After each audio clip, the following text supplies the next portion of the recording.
And so today Sunday, kagaling lang namin sa church. Supposed to be kakain lang kami somewhere malapit to sa church. Pero yung mga kasama ko nga sa Crumble, nag-iya sila dito sa Spoon and Fork. Actually, 2 beses na kami nakakain ni Jamie dito before.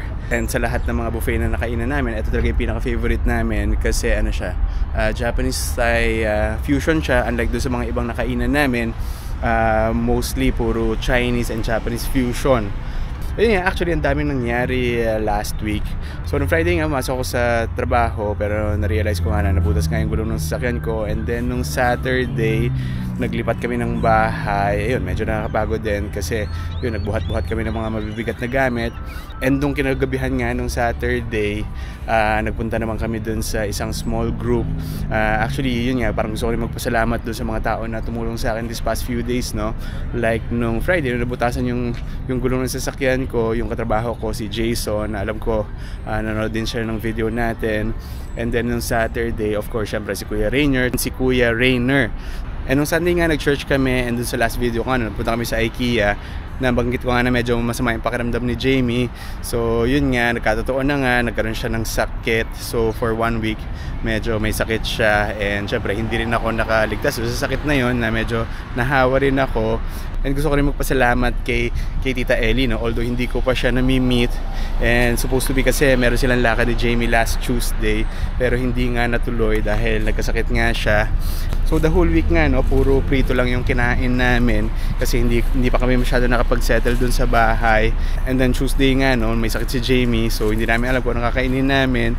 So good thing nga si Tita Ellie nagpadala siya ng chicken sa amin. So yun yung inulam namin ng 2 araw. And yeah, aside from doon, medyo napagod din tayo kasi for the past week nga, pumasok tayo sa trabaho ng medyo may sakit.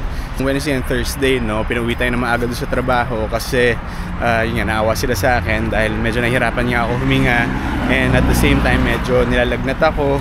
Kaya nga hindi ko pa rin mapakita sa inyo yung bahay, no, kasi hindi pa namin siya naayos totally kasi yun nga, bumili nga ako ng 2 cabinet doon sa IKEA.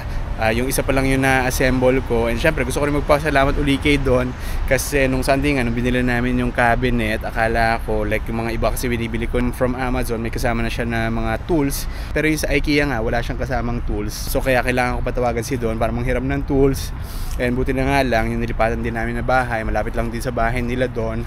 And yun nga, speaking of Don, kasama ko sila ngayon, si Don, si Carlene, sila Jason and family, si Jinky and si Lara.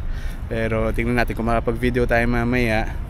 And yun nga, hopefully nga mamaya matapos ko yung isa pang drawer na binili namin kasi yun nga, hindi pala siya ganun kadali gawin. Yung first drawer nga na inassemble ko, inabot din ako ng more or less around 3 hours. So since pareho lang naman siya, at least more or less may idea na ako paano gawin. So hopefully yung second nga na drawer, mas mabilis ko na siya magagawa. Kasi nung Sunday nga, although medyo masama na nga rin yung pakiramdam ko, inabot ako ng 1 AM para i-assemble ngayon sa IKEA. So yun, nauna na sila sa loob, no. So ngayon papasok na rin ako sa dito nga sa Spoon and Fork para kumain, and sabi nila hanggang 2:30 lang yon, and right now 1:47 na. So sana masulit namin.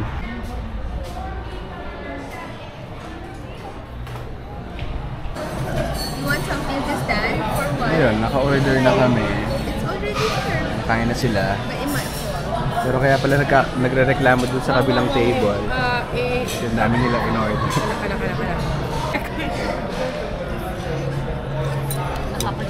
Mukhang ma-judge yata talaga tayo, ah. Dami. Sky, what are you doing? Hey! No, this is Sky. Hey! Yeah, like that. Hey, like that. Sky, and then you say, hey! $5. No, And then say, hey! like that. Close that one. Yeah, yeah. 1, 2, 3, Yay! 3, A A. as in dinosaur. Bye, Sky. Ride with us. Let's go. Ride with us.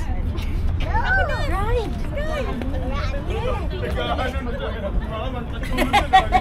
Bye-bye. What's that? What's that? Hello! No. What's that? Hello?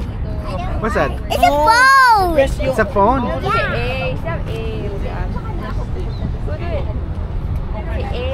It's A! A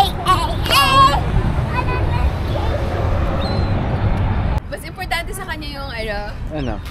yung chocolate niya. You know, offended siya. Biggest ball. Huh? Bigger. Why do you have a lot of money? Cause my brother took it, but I have a boo boo. How about you, Enzo? How much do you I have? have a boo boo. Enzo, how much do you have?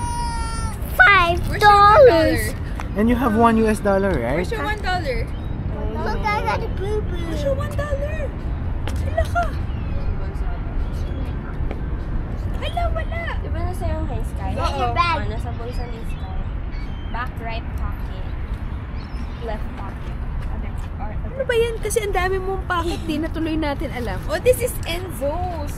Yeah, it was right there. You don't want it? Beaches na lang? Where's mine? I want it. Where's I'll make it Where's mine? $10 in drawing. Oh, I don't want it. Here's yours. You drop it there. No, you did not drop it.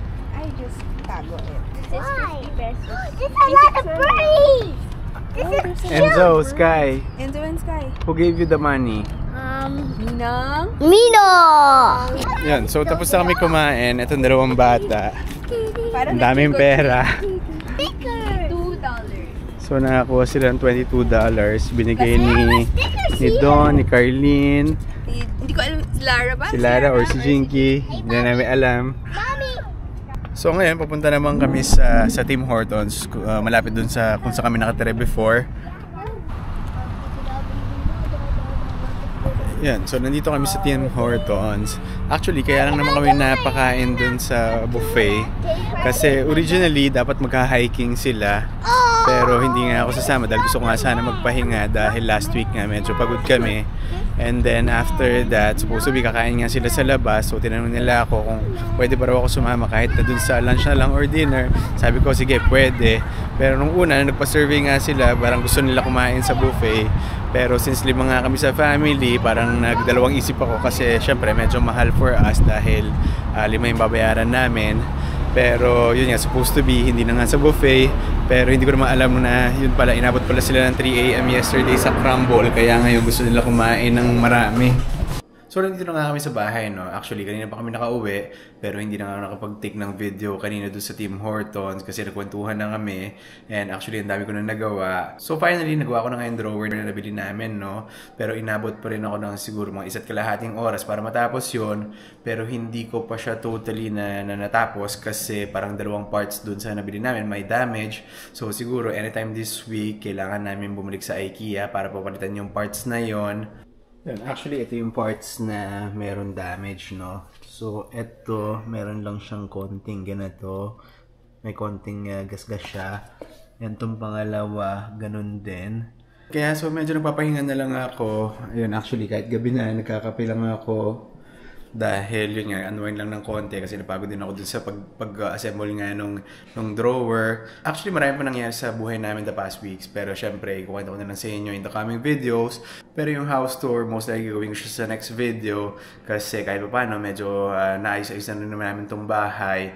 Pero although kailangan pa ng konting linis kasi yun nga, parang after namin maglipat last Saturday, parang dire-diretso pa rin, may trabaho pa rin kami. So medyo hindi pa nga namin napaprioritize yung pag-ayos ng bahay namin, no?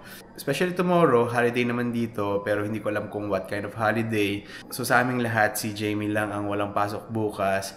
So tomorrow, meron siyang oras para medyo mag-ayos-ayos dito sa bahay. So siguro dito ko na lang muna ulit tatapusin tong video. So again, thank you for watching and I'll see you in my next video. Bye!